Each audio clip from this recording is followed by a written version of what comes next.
Plants vs. Zombies 1 is a timeless classic, and is very likely the best game of the series. However, as much love as this game does deserve, it's very notorious for being rather easy. With building a small army of sunflowers, you can afford nearly every single plant in the game. But what if we just remove the sunflowers from the situation? Is it still possible to beat Plants vs. Zombies 1 without any sun producers? Now before we start, I'm well aware that multiple people have made videos about this challenge. Hell, there's even speedruns of it. I just wanted to give it a try, so I thought it would be fun. Level 1 is easy. Will never not be easy in any way, shape, or form. Moving on. Level 1-2 introduces 2 more lanes that we must deal with. However, with only basic zombies and this needlessly annoying pop-up telling me to plant more sunflowers, it is still very easy. 1-3 introduces cone heads, which have increased health compared to normal basic zombies. However, a single pea shooter is actually able to take out an entire cone head if it's placed at the very back of the row. With this in mind, 1-3 is relatively easy. 1-4 is when things get a little more challenging, but not too bad, seeing as we now have 5 lanes to defend. Mind you, this is still pretty easy since it's a 1 flag level. Unfortunately, I had to let a mower go this level in order to make a buy, but with a cherry bomb on the final wave, we move on to 1-5. This is a minigame level, so it's going to be incredibly easy. There's really nothing much else to say. 1-6 introduces pole vaulters, which have the health of a cone head and move quickly until they jump over a plant, in which they return to the normal speed. With the addition of potato mine, we're able to defend all 5 lanes much easier. It may not seem like it now since we passed this level with flying colors.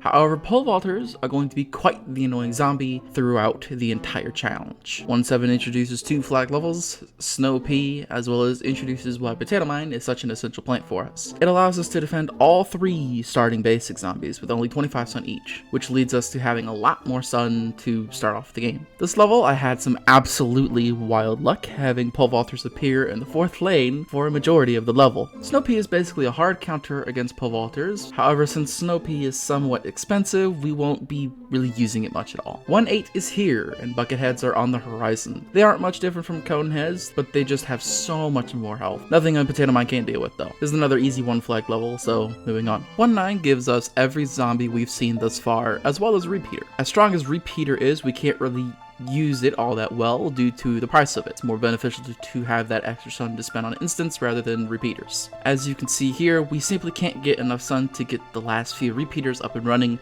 so we had to resort to instants and even lose a mower to survive. 110 is another conveyor belt level, which is very easy. After this, the nighttime levels begin.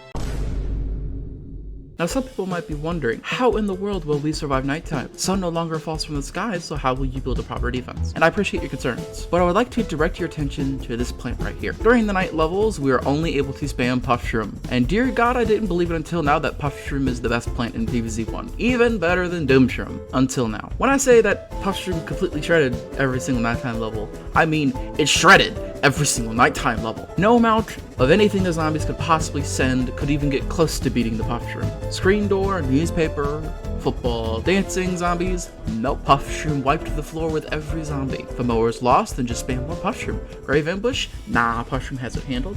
When I say that Puff Shroom is the best plant in PvZ1, I mean it. Every single nighttime level is just a complete joke with Puff Shroom on our side. So we move on to the pool levels after slaughtering every single nighttime level. 3-1 is traditionally very easy. Only 1 flag with basics and cone heads. We're going to skip this level due to its incredibly easy difficulty. In 3-2, newspapers and footballs make their return. With no access to mushrooms, we are forced to resort back to the same strat as before, stalling the first 3 waves to gain a sizable sun stock for the rest of the game. It's also about this time where we must talk about RNG and how it can make a level significantly harder. Depending on the first 5 waves of each daytime level depends on how difficult the level will be. If we get the first 3 basic zombies to each come in an entirely different lane, then that is the best and most optimal first 3 zombies, as we can simply use potato mine for that. It's also best and most optimal if the 4th and 5th zombie waves of a level are just conehead, as we can use a potato mine and a single squash to deal with them. This leads to more overall sun and a much easier time beating the level. 3-2 isn't all that hard, we simply let the football zombie take a mower on the final wave, and that's the level beat. 3-3 is also fairly easy, but it introduces snorkel zombies, which are also not too hard to deal with. Squash or a walnut will halt them in their path. With the same daytime strats, this level is easy. 3-4 gives us... oh wait. Remember what I said about pole vaulters being a very annoying zombie throughout the game? This is when that will become abundantly clear. Now they are difficult to deal with, but considering that they take at least 50 sun to deal with if they come early on, that 50 sun loss will greatly affect us throughout the level. Paired with this level also introducing 3 flags, this is going to be a bit of a struggle. With an absolutely horrible first set of zombies and 2 early pole vaulters, this set us up horribly for the later parts of the level, causing us to struggle with sun and giving us quite the challenge. We beat this level, but we're cutting it very close to the end here. 3-5 is another easy minigame level. Moving on. I took a quick break in order to play Walnut Bowling in order to buy the pool cleaners in Crazy Dave's shop. Once I did so, I hopped right back into 3-6, which introduces Zombonis. Zombonis are not a problem at all. Even with the less favorable RNG in the first few zombie waves, we still beat this level with no real issues at all. 3-7 brings back Snorkel Zombies, but with Tango Kelp as well as Squash, they're not a problem. The start of the level gave us some of the worst RNG for the first few zombie waves. We didn't have any buildup of sun throughout the entire level, as we even had to let a mower and both pool cleaners go in order to survive. 3-8 introduces Dolphin Riders, which is basically the pool equivalent of pole vaulters. Even with some less than stellar RNG, this level was fairly easy and not too bad. 3-9 has... Oh my god, bro. Oh, hell no, man. Pole vaulters yet again. Why do you do this game? With some of the worst RNG I've seen in the early waves, this level was already off to a flying start. The bad RNG didn't really stop there though, as this level was the first one that I was forced to restart right near the end of the level. Starting again, we were off to a decent start. This time around, for some reason, the RNG just let me go easy until after the second flag. We're back to back. Dolphin Riders took out both of my pool cleaners. Despite the uphill battle near the end of the level, we beat 3-9 with all mowers lost, sacrificing the last 2 on the final wave. 3-10 is yet another easy conveyor belt level. With the pool levels beaten, we move on to Fog. The Fog levels, aka Puffshroom is overpowered 2, Electric Boogaloo. Levels 4-1 and 4-2 are a piece of cake, with mass Puffshroom and Sea Shroom spam. Now, the high horse we are riding with Puffshrooms and Sea Shrooms come to a halt in 4-3, as this level introduces the only zombie we cannot counter with Puffshroom spam, Balloon Zombies. The only way to beat a Balloon Zombie is simply to let the mower go in the lane that the Balloon Zombie spawns in, and hope that another Balloon Zombie does not spawn there again. Moving on to level 4-4, this level is an extended version of 4-3 with the addition of Dolphin Riders, which are not really a problem at all, as the Sea Shroom army should be more than enough to deal with them easily. We are forced to restart due to a Balloon Zombie spawning in a lane without a mower. However, the next attempt we pass through with flying colors. Insert the obligatory 4-5 minigame base breaker dialogue here. Level 4-6, 4-7, and 4-8 get absolutely shredded with Puffshroom and Sea Shroom on our side. 4-9 gives us Balloon Zombies yet again. All of the other various threats in this level are easily shut down with the Shroom spam strat. By some miracle, once again, we got through 4-9 on only our second attempt, as the first attempt was once again Balloon Zombie RNG. With 4-10 being yet another easy conveyor belt level, we now move on to the final world, Roof.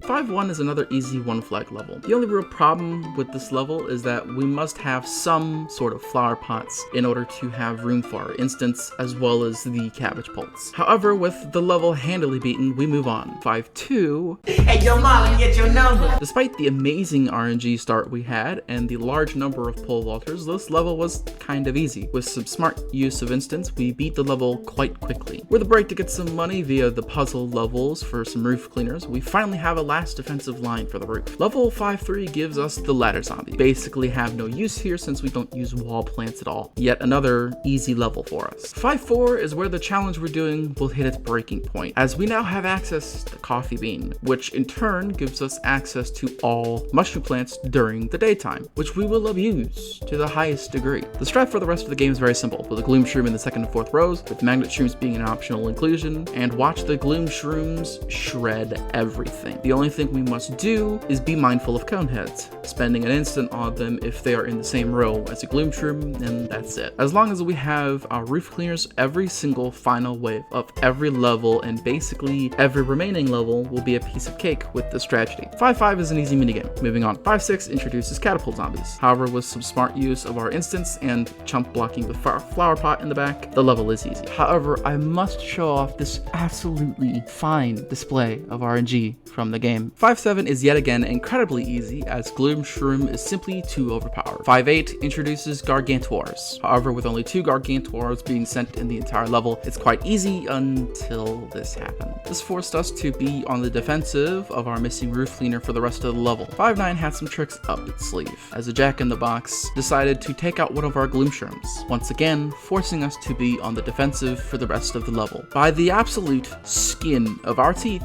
we managed to survive 5-9 with all mowers lost and no sun remaining. With the roof coming to a close and Zomboss getting stomped on, as usual, we beat Plants vs. Zombies without using any sun producers. And that does it for today's video. If you wish to see me beat all of the minigames and survival challenges without sun producers, let me know and I will absolutely make a part 2 of this video. Anyways, see you guys in the next video.